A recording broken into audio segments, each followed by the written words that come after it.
ঢেকির ধাপুর ধুপুর শব্দ মানেই চাল কোটার আয়োজন। সেই আয়োজনে সামিল হতে আমিও পাড় দিচ্ছি ঢেঁকিতে।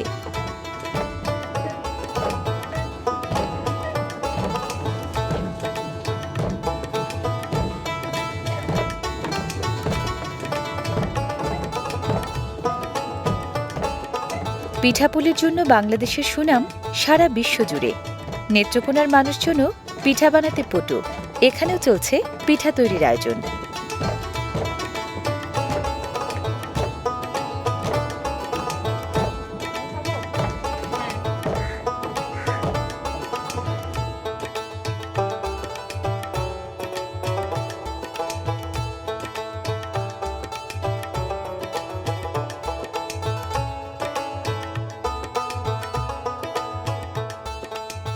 আজ যে পিঠা বানানো হবে তার একটা বিশেষ দিক আছে। চালুনি দিয়ে চালার পর চালের গুঁড়ার যে বড় দানা বা কুচিগুলো থেকে যায় তা সাধারণত আবার গুঁড়া করা হয় বা ফেলে দেয়া হয়, কিন্তু এগুলোকেই আজ ব্যবহার করা হবে পিঠা বানাতে। পিঠার নাম চালের কুচির পুলি। এ পিঠা বানাতে নারিকেলও লাগে। বৌদি তাই দক্ষ হাতে কুড়িয়ে নিচ্ছেন নারিকেল।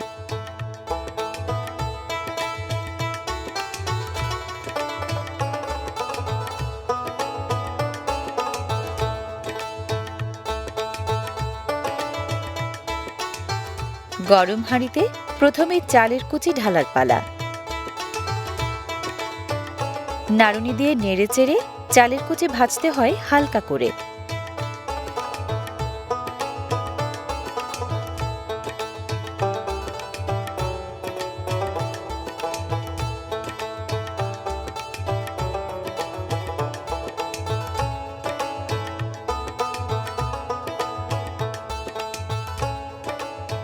হালকা ভাজা চালের কুচি নামিয়ে রেখে এবার একই হাঁড়িতে প্রথমে কোড়ানো নারকেল দেয়া হচ্ছে, পরে গরম মশলার গুঁড়া আর পরিমাণ মতো চিনি।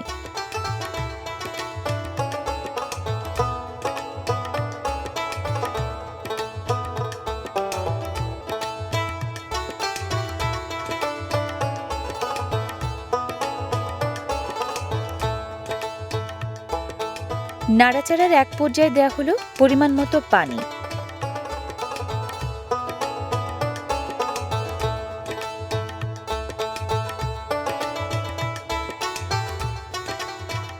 এবার ঢেলে দেয়া হলো ভেজে রাখা চালের কুচি।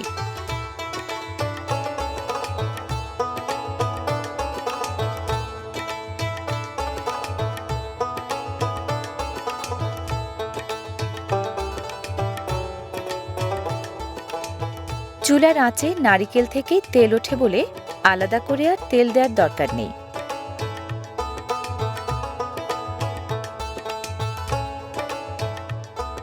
চুলার আঁচটা বাড়িয়ে মিশ্রণটা নাড়া হচ্ছে ক্রমাগত।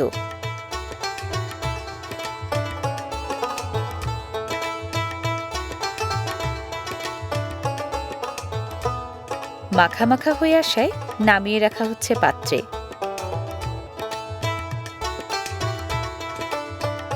তৈরি হলো নারিকেল ও চালের কুচির পুর।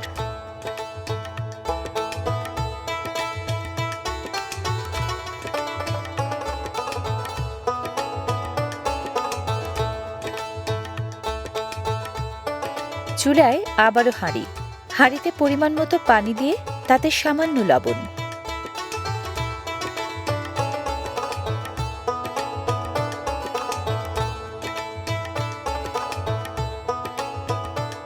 পানি গরম হওয়ার ফাঁকে বৌদির সাথে আলাপ। জানলাম চালের কুচির পুলি পিঠা সহ হরেক রকম পিঠাপুলি তৈরি হয় এখানকার বাড়িতে বাড়িতে।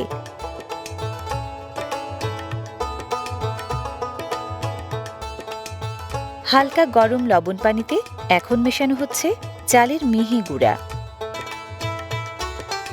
চালের গুঁড়া ঢালার সময় ক্রমাগত নাড়তে হয় যেন দলা পাকিয়ে না যায়।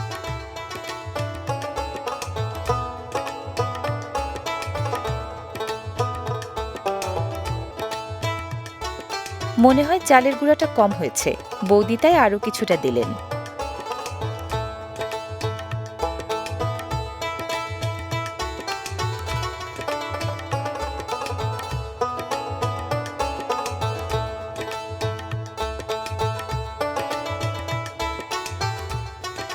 হ্যাঁ, এবার ঠিকঠাক মতো তৈরি হয়েছে মণ্ড।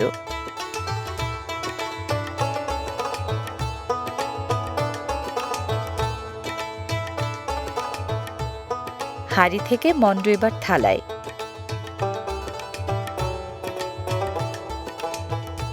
মণ্ডটা এত নরম যে হাত লাগানো কঠিন।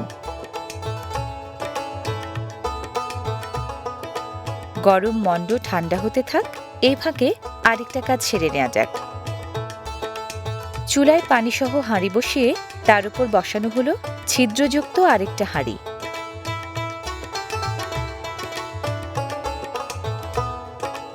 কিছুটা মণ্ড নিয়ে দুই হাঁড়ির মাঝের ফাঁকা জায়গাটা ঢেকে দেওয়া হচ্ছে, যেন নিচের হাঁড়ির ভাপ বেরিয়ে না যায়।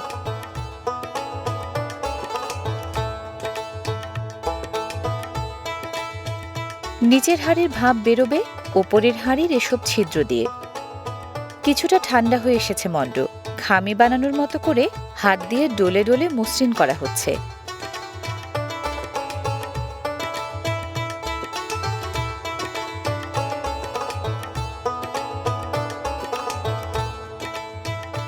হাতের তালুতে তেল মেখে পরিমাণ মতো মণ্ড নিয়ে ছোট ছোট রুটি বানাচ্ছেন বৌদি। তার দেখা দেখি আমারও বানাতে ইচ্ছে হলো।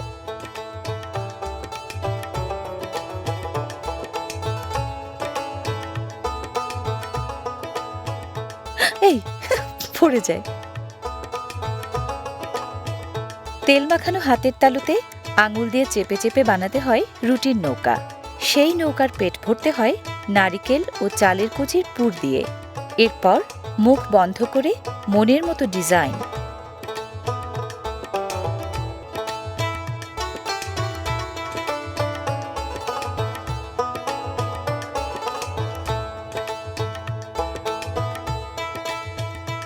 ডিজাইনটা বৌদি করেন খুব সহজে। সময় আমার বেশি লাগলেও পেরেছে কিন্তু।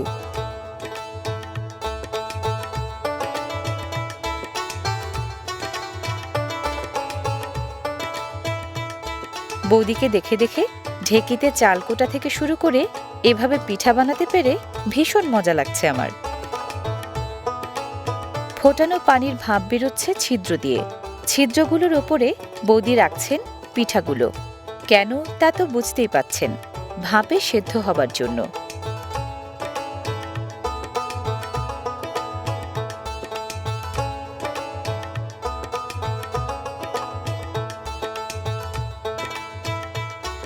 হাঁড়ির মুখ ঢাকনা দিয়ে ঢেকে চুলার আঁচ বাড়িয়ে বেশ কিছুক্ষণ জাল দিলে ভাপের তাপে সেদ্ধ হবে পিঠা।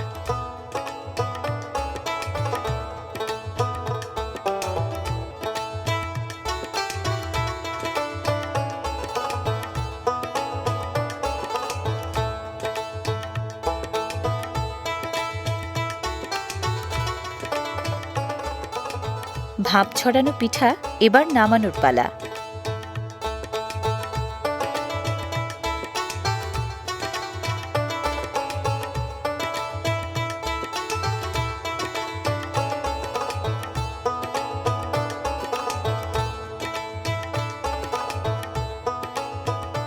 তর সইছে না, কখন যে খাবো।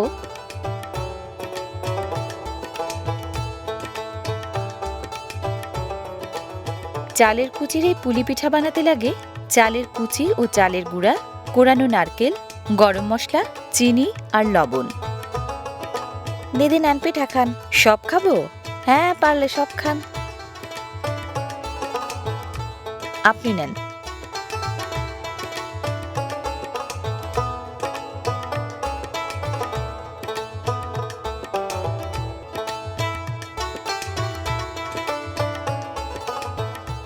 গরম গরম পিঠা খাওয়ার মজাই আলাদা। অনেক মজা হয়েছে।